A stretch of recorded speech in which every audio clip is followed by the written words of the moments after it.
첫 시간에 말씀을 드렸던 것처럼 이 십계명을 분류하는 방법은 조금씩 다릅니다. 유대교가 분류하는 방법이 다르고 로마 가톨릭, 루터교가 분류하는 방법이 다릅니다. 그리고 또 우리 개신교가 분류하는 방법도 조금씩 다르지요. 그래서 바라보는 관점에 따라서 9계명과 10번째 계명이 조금씩 틀립니다. 로마 가톨릭은 신명기 5장 21절을 근거로 하여서 이 9계명과 10번째 계명을 정했습니다. 그래서 로마 가톨릭의 9계명은 이것입니다. 내 이웃의 아내를 탐내지 말라가 9번째 계명이고 10번째가 내 이웃의 모든 소유를 탐내지 말라입니다. 루터교는 이 바뀌었습니다. 9번째 계명이 내 이웃의 모든 소유를 탐내지 말라입니다. 왜냐하면 그 근거가 루터교는 출애굽기 20장 17절의 말씀을 근거로 이 십계명의 순서를 정했기 때문에 그렇습니다. 출애굽기 20장 17절을 보시면 그 순서가 바뀌어져 있습니다. 그래서 그런 순서의 차이가 있지만은 말씀하고자 하는 내용은 다 같음을 기억해 주시면 되겠습니다. 이 10번째 계명은 우리가 이미 다 살펴보신 대로 7번째 계명과 8번째 계명과 중복된다는 사실을 확인할 수가 있습니다. 그래서 내 이웃의 아내를 탐내지 말라라고 하는 것은 제7계명에 해당되는 것이고 내 이웃의 모든 소유를 탐내지 말라라고 하는 것은 제8계명과 연관되어 있는 계명이다라고 하는 것이죠. 그러면은 전에도 말씀드린 것처럼 이 중요한 말씀을 하시는 상황에서 왜 내용을 중복하여서 말씀을 하고 있느냐라는 그런 의문이 드는 것이 사실입니다.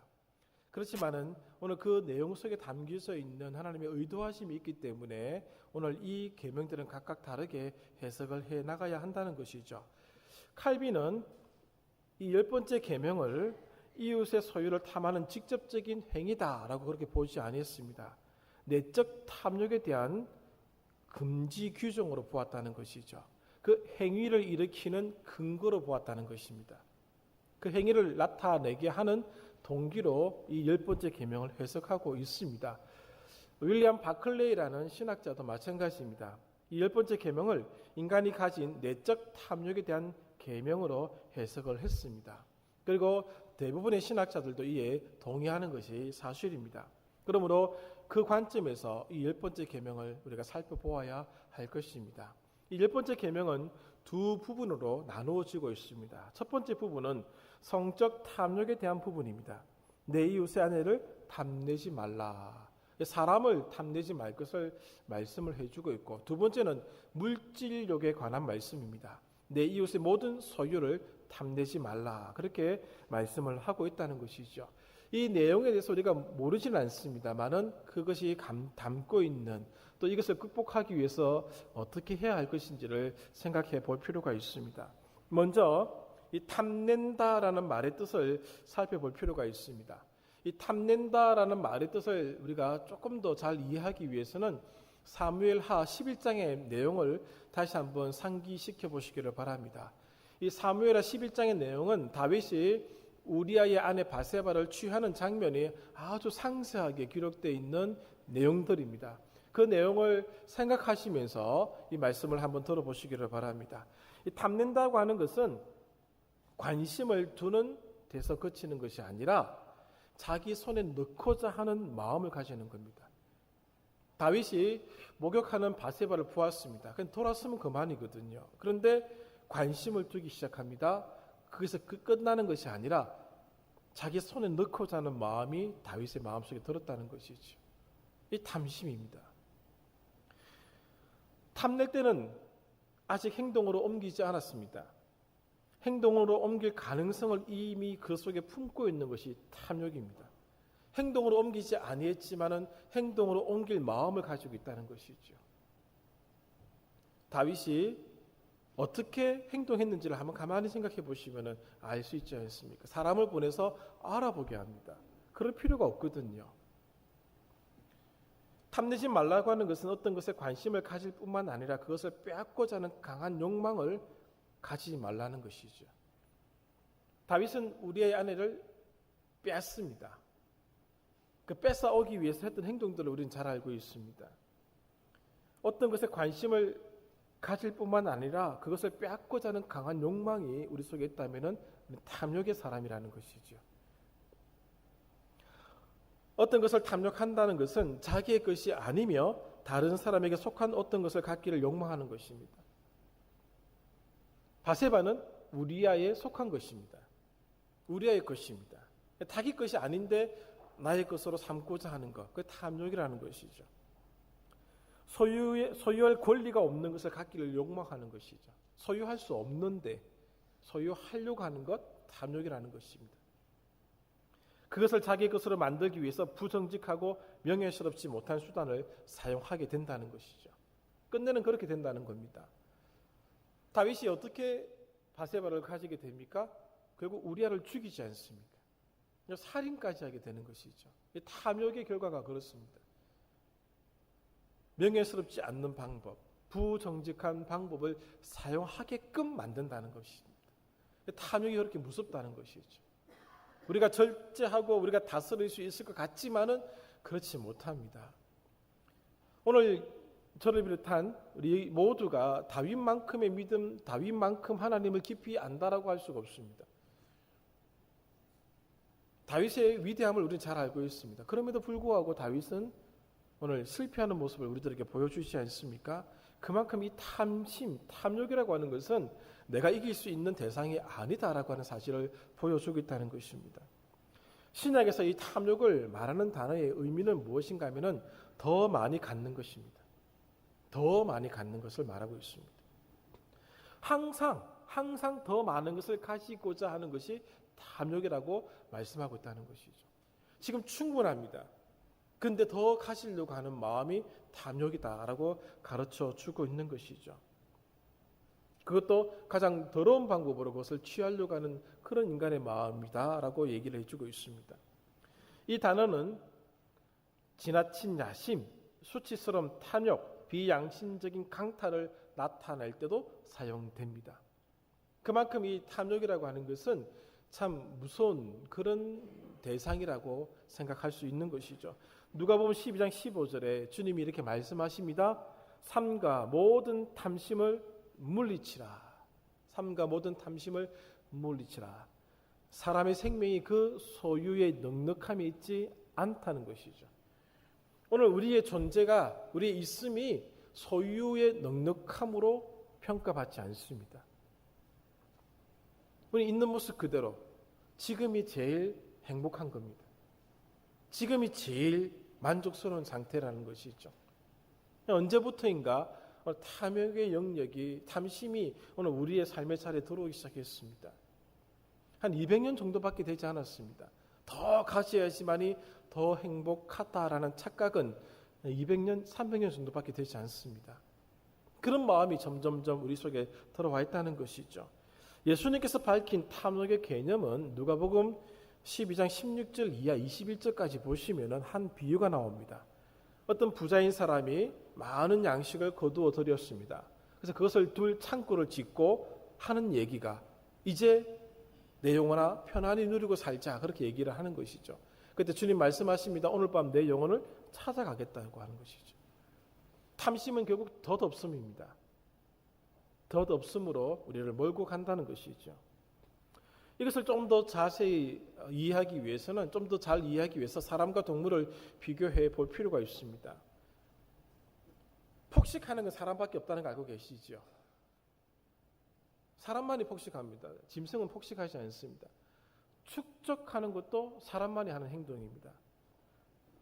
아프리카 들판에 있는 사자들이 야 오늘 저 물소 때 다 잡아, 1년치 양식 다 잡아서 우리 땅에 묻어놓고 먹자, 그렇게 하는 사자 한 마리도 없습니다. 배부르면 그냥 가만히 있습니다. 축적하지 않습니다. 사람은 축적합니다. 이 정도면 만족해 라고 생각이 드는 순간 싹 바뀌죠. 십계명을 준비하면서 읽었던 책들이 있습니다. 책을 읽어 나가는데 제 마음속에 묘한 생각이 들었습니다. 그 내용이 무엇인가 하면은 어떤 한 사람이 아버지가 죽었습니다. 두 아들이 그 집에 와서 아버지 유품을 정리하는데 집에 들어오니까 모든 창문이고 대문이고 뭐고 다 식은 장치가 다 되어 있는 겁니다. 철조망이 다 쳐져 있고, 알고 보니까 아버지가 희귀한 우표를 수집한 겁니다. 근데 한 아들이 아버지가 가지고 있는 우표 중에 하나를 가지고 와서 세트를 갖고 와서 자기 아들에게 준 거예요. 근데 그 아들은 아무 생각 없이 그 우표를 그냥 바꿔버린 겁니다. 알고 보니까 희귀한 우표 중에 희귀한 우표였습니다. 가격으로 따지기가 쉽지 않았다는 것이죠. 그런데 그 글을 읽고 있는 제 마음속에 왜 아깝다라는 생각이 드는지 몰랐었습니다. 아깝다는 생각이 드는 거예요. 찾아야 되지 않느냐? 근데 그 글도 그 우표를 찾아놨습니다. 그런데 우표를 손에 넣은 우표 수집가는 돌려주지 않지요. 오늘 인간의 마음이 그렇다는 겁니다. 더 가지려고 하고 더 축적하려고 하는 것이 우리들의 마음입니다. 필요를 훨씬 넘어서 가지려고 합니다. 더 이상 필요 없다라고 만족하는 경우는 드뭅니다. 됐어. 나는 이 정도 더 이상 이쁠 필요가 없어. 오늘 아침에 나왔을 때 옷장문을 탁 열면서 옷 많구나. 그렇게 하신 마음이 들었습니까? 아니면 이렇게 옷이 없지? 우리 남편은 뭐 하고 있지? 신발도 이렇게 어이없게 없지? 신발은 2켤레만 있으면 되지 않습니까? 말려가면서 신으면 되니까. 저는 3켤레 있습니다. 4켤레가 있군요. 우리 마음속에 왜 이런 마음이 듭니까? 만족하다. 더 이상 필요 없어. 돈 나 더 이상 없어도 괜찮아. 그런 얘기를 하는 순간은 거의 죽음 직전이지 지금은 아닙니다. 우리의 마음이 그렇다는 것이죠. 욕구, 니드는 채워주면 됩니다. 목마를 때 물 주면 됩니다. 배고플 때 밥 주면 됩니다. 그럼 만족되지요. 문제는 그것이 계속해서 반복된다는 것입니다. 그래서 먹는 것도 탐하게 되어 있습니다. 제가 언젠가 말씀드렸죠. 동네 피자 못 먹겠네. 20만 원짜리 30만 원짜리 피자 먹어야 되겠네. 그 입이 탐욕스러운 입입니다. 언젠가부터 먹는 음식 타박하기 시작했지 않습니까? 여기 지금 앉아 계신 80대 어르신들 전쟁통에 그런 거 따지시고 드셨습니까? 있으면 그저 감사하고 드시지 않으셨습니까? 그런데 언제부터인가 반찬이 똑같네, 밥이 진해, 마르네. 우리 입에서 그런 얘기가 나오기 시작하지 않습니까? 그저 한 끼 먹으면 감사했는데 달라졌습니다. 그 입을 만족시키기가 쉽지 않다는 것이죠. 욕구가 욕망을 만들어낸다는 것입니다. 니드가 욕망이 되고 말았습니다. 소유욕도 마찬가지입니다. 재물욕도 마찬가지입니다. 권력도 마찬가지입니다. 현재 것에 만족하는 사람 없습니다. 점점 더 위를 바라봅니다. 지난주에 선거가 끝났지 않습니까? 그 권력에 물든 사람들이 나와가지고 권력을 잡은 사람은 잡았다고 좋아하고 놓친 사람은 놓쳤다고 안타까워하고 다 똑같은 것입니다. 더 가지려는 욕심을 보이고 있는 것이죠. 인간의 욕구는 단순한 욕구가 아닙니다. 욕망의 성격을 가지고 있기 때문에 그런 것이죠. 그래서 이 10번째 계명을 해석해 온 전통적인 해석이 있습니다. 같은 내용입니다. 이 탐욕은 결국 마음으로부터 행동에 이르게 만드는데 그 첫 번째 단계가 대상에 대해서, 사람이든 재물이든 대상에 대해서 욕심이 생기는 단계입니다. 갖고 싶다는 것이죠. 두 번째는 계속 그것을 생각한다는 겁니다. 계속 추구한다는 것이죠. 세 번째는 방법을 생각합니다. 방법. 다윗이 그 바세바를 얻기 위해서 방법을 추구합니다. 사람을 보내죠. 몰래 데리고 오죠. 그리고 그것을 확실하게 얻기 위해서 우리아를 불러들여서 참으로 그 충신이었던 우리아를 비참하게 죽게 만들어버리고, 그리고 자기는 아무런 일이 없는 것처럼 생각하는 것이죠. 결국 실행에 옮긴다는 것입니다. 이 10번째 계명의 탐욕이 보여주는 그런 단계라고 하는 것입니다. 그러면 왜 대상이 주어진 것으로, 지금 나에게 있는 것으로 만족하지 않고 끊임없이 더 추구하고 축적하는 이유가 무엇인가라고 하는 것이죠. 이유는 딱 한 가지입니다. 자기를 보호할 수 있다라는 생각 때문에 그렇습니다. 이것이 나를 지켜주고 나의 삶을 보장해 준다는 생각이 들기 때문에 그런 것입니다.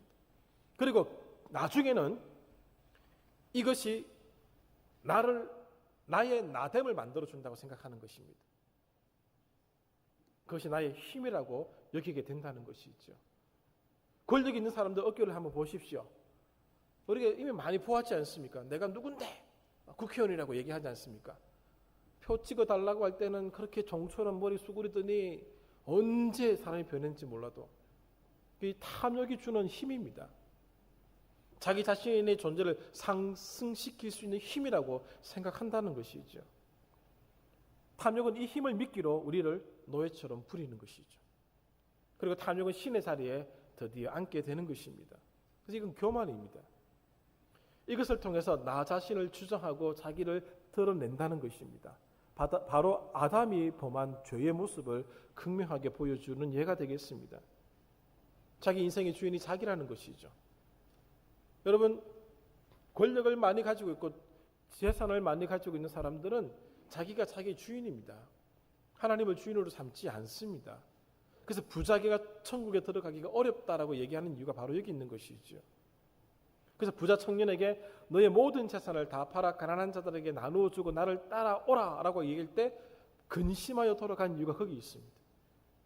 그것이 자기를 보상해주고 자기의 자기됨을 나타내주고 내가 누구냐를 만들어주기 때문에 그런 것이죠. 힘이 있고 권력이 있어 보십시오. 돈 있고 권력이 있어 보십시오. 그렇게 된다는 것이죠. 우리들도 그렇습니다. 여기 우리가 갑자기 다음번 국회의원 2020년도에 국회의원 선거하는데 제가 이 지역에 나가면 찍어주시겠죠? 제가 국회의원 당선되었습니다. 그럼 어떻게 되겠습니까? 반응이 전혀 말하지 않겠습니다. 다 교만해지는 겁니다. 왜 그렇게 되는가? 하나님에 대한 신뢰가 없기 때문에 그렇습니다. 결국 10번째 계명, 탐욕에 관한 계명은 첫 번째 계명과 연관되어 있음을 보여준다는 것이죠. 그래서 골로새서 3장 5절은 탐심은 곧 우상 숭배니라라고 말씀을 하고 있습니다. 그 탐심이 신이 되는 겁니다. 헛된 신인 줄 알고 있으면서도 그 신의 자리에 앉아서 오늘 우리를 지배하고자 한다는 것이죠. 탐욕은 거짓신입니다. 거짓입니다. 그것을 잡으면 살 것 같고 그것을 놓치면 죽을 것 같은 그런 역할을 한다는 것이죠. 이게 우상입니다. 그래서 바울은 에베소서 5장 5절에 탐심은 우상 숭배다라고 한 번 더 말씀을 하고 있습니다. 그러므로 모든 탐욕에 관계된 계명들은 사실 1계명과 관계되는 것이죠. 나 외에 다른 신들을 내게 두지 말지니라. 나 외에 다른 우상들을 두지 말라는 것이죠. 탐심이 곧 우상 숭배니까 탐심으로 만들어낸 모든 것들은 다 우상입니다. 그러므로 이 10번째 계명은 첫 번째 계명과 연관된다는 사실입니다. 그것이 인간에 대한 탐욕이든 성적인 탐욕이든 재물에 대한 탐욕이든 각각의 계명들이 모두 탐하는 탐욕을 금하는 내용이고 탐욕이 곧 우상 숭배라면은 우상 숭배를 금지한 첫 번째와 두 번째 계명 속에 포함된다는 것입니다. 그래서 이 10계명은 이 첫 번째, 두 번째 계명 속에 다 들어가게 되어 있습니다. 그 대표적인 첫 번째 계명 속에 다 들어가서 해석할 수밖에 없다는 것입니다. 그 다음에 우리에게 나타나는 탐욕이라고 불려질 수 있는 것들이 무엇이 있겠습니까? 가장 대표적인 것이 물질이죠. 물질에 대한 탐욕입니다. 칼 마르크스가 이런 말을 했습니다. 자본주의의 동기부여는 동력은 탐욕이다. 자본주의의 동력은 탐욕이다. 마르크스가 그런 얘기를 했습니다. 지금 사회주의 국가를 보십시오. 탐욕에서 벗어나 있습니까? 아닙니다. 북한도 마찬가지죠. 지금 절대 권력을 가지고 있는 그 한 사람, 탐욕에 눈이 멀은 사람이죠. 그 탐욕은 벗어날 수 있는 대상이 아닙니다. 돈에 대한 탐욕, 권력에 대한 탐욕, 돈으로 살 수 있는 물건들에 대한 탐욕, 지위와 자리, 사람에 대한 탐욕이 끊임없이 오늘 우리들 속에서 나타난다고 하는 것입니다. 하나님이 정상적으로 주셨던 욕구들, 그 욕구들이 잘못된 방향으로 가게 될 때 탐욕으로 바뀌어집니다. 조화를 잃어버릴 때 그렇게 된다는 것이죠. 오늘 우리 속에 있는 이런 탐욕들을 사실은 인정하고 들어가야 됩니다. 그래야지만 이 문제를 풀어나갈 수 있게 된다는 것이죠. 중국에는 우리나라 대기업의 회장 같은 사람들이 우리나라 인구만큼 있다고 하는 얘기를 들어본 적이 있습니다. 사회주의 국가하지 않습니까? 부자들은 우리가 생각할 수 없는 상상을 뛰어넘는 부자가 있습니다.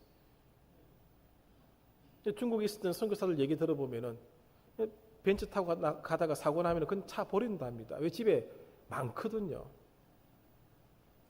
또 있거든요. 한두 개가 아니거든요. 그냥 고장났네 그 버린답니다. 많거든요. 오늘 자본주의라고 해서 사회주의라고 해서 탐욕이 없는 것 아닙니다. 인간이 있는 곳에는 다 탐욕이 있습니다. 돈은 재물에 대한 우리의 욕망을 상징해주는 아주 대표적인 것이죠. 돈은 아무런 힘이 없습니다. 사람이 돈에다가 우상에 걸맞는 힘을 부여한 것입니다. 우리가 만들어낸 신입니다.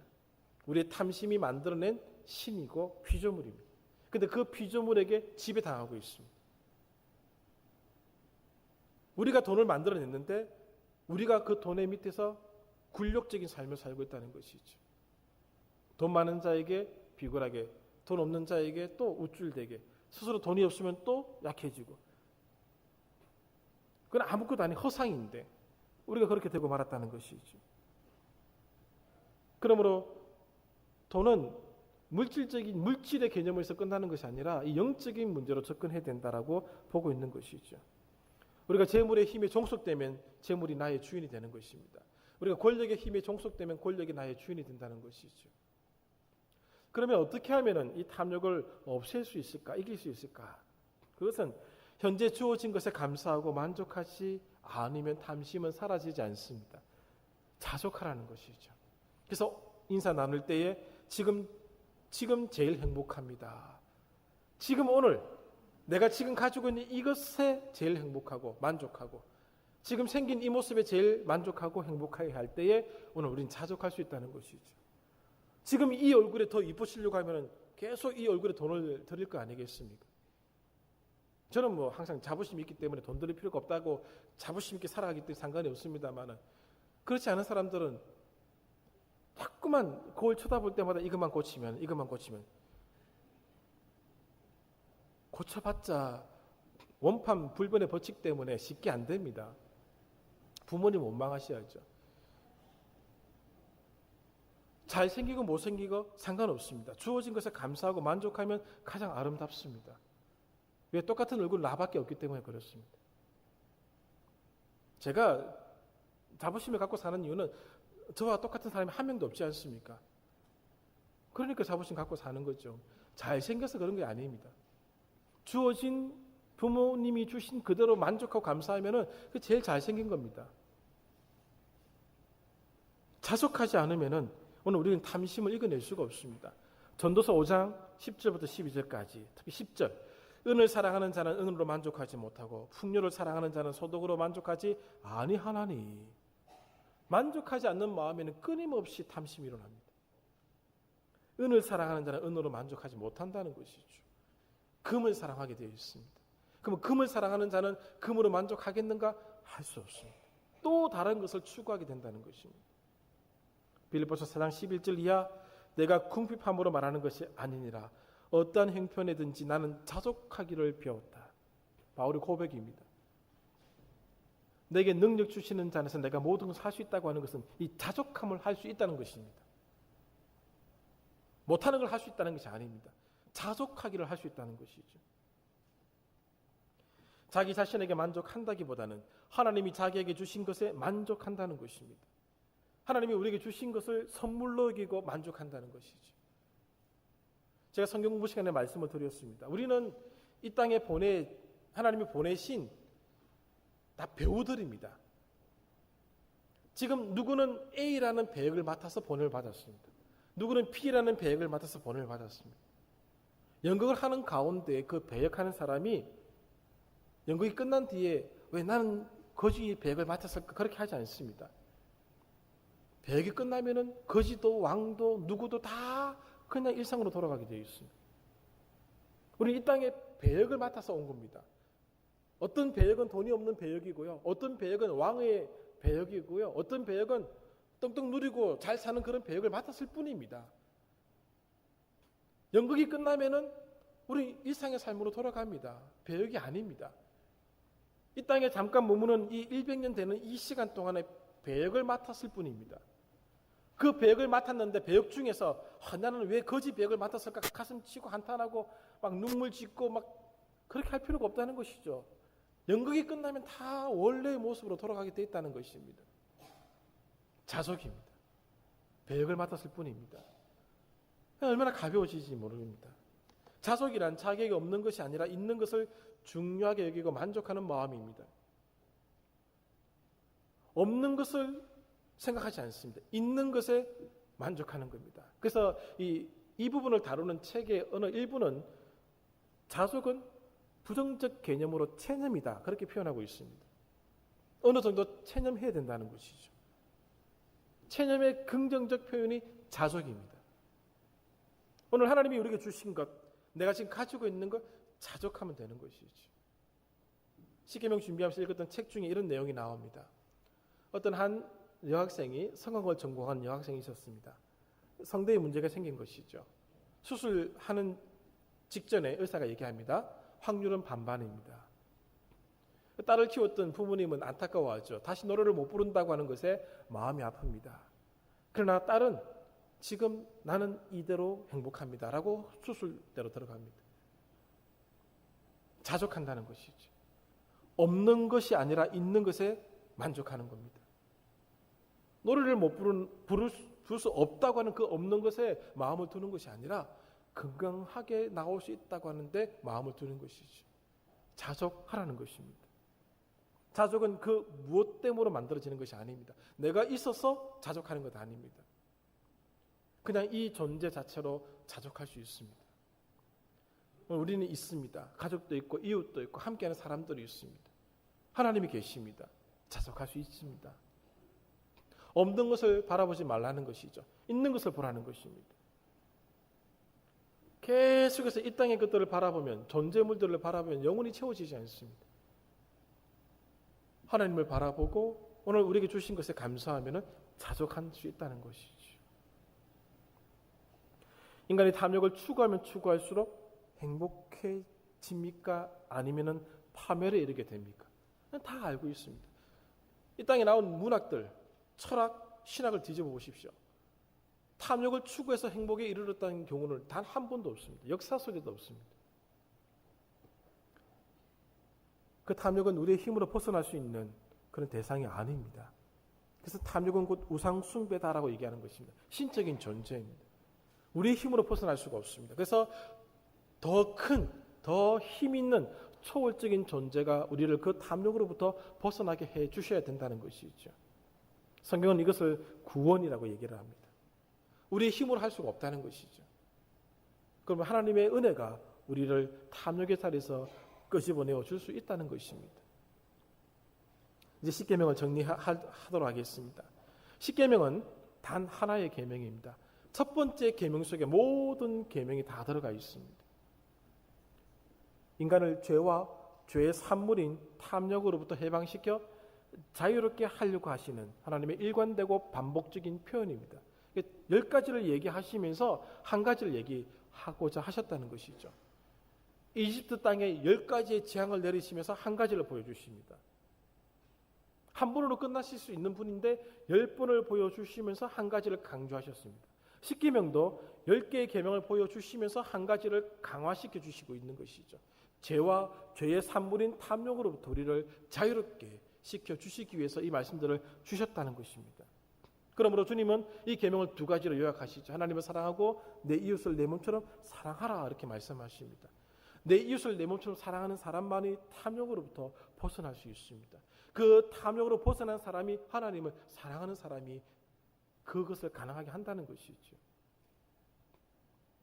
그러므로 십계명은 너는 나 외에는 다른 신들을 내게 두지 말라라는 이 말씀 속에 다 들어가게 되는 것입니다. 그러므로 나머지 계명은 이 첫 번째 계명에 대한 부연 설명이 된다는 것입니다. 십계명은 위대한 자유의 선포입니다. 죄로부터 해방을 선포하는 자유입니다. 탐욕으로부터 해방되는 자유입니다. 인간이 궁극적으로 결핍할 수밖에 없는 그 결핍으로부터 자유를 선포하시는 말씀입니다. 하나님을 향해서 자유롭게 설 수 있도록 보여주시는 말씀이라는 것이죠. 이 자유의 말씀 속에서 더 큰 자유를 우리는 발견하고 나가야 할 것입니다. 오늘 더 이상 이 땅의 것들로 인하여 우시지 마시고 좋아하지 마십시오. 하나님 있음에, 그 하나님 앞에 내가 있음에 감사하시고 만족하고 살아가면 되는 것입니다. 그 자족하는 마음이 우리들에게 자유를 주는 것이죠. 이 자유를 누리시는 모든 성도들 되시기를 간절히 바랍니다. 기도하겠습니다.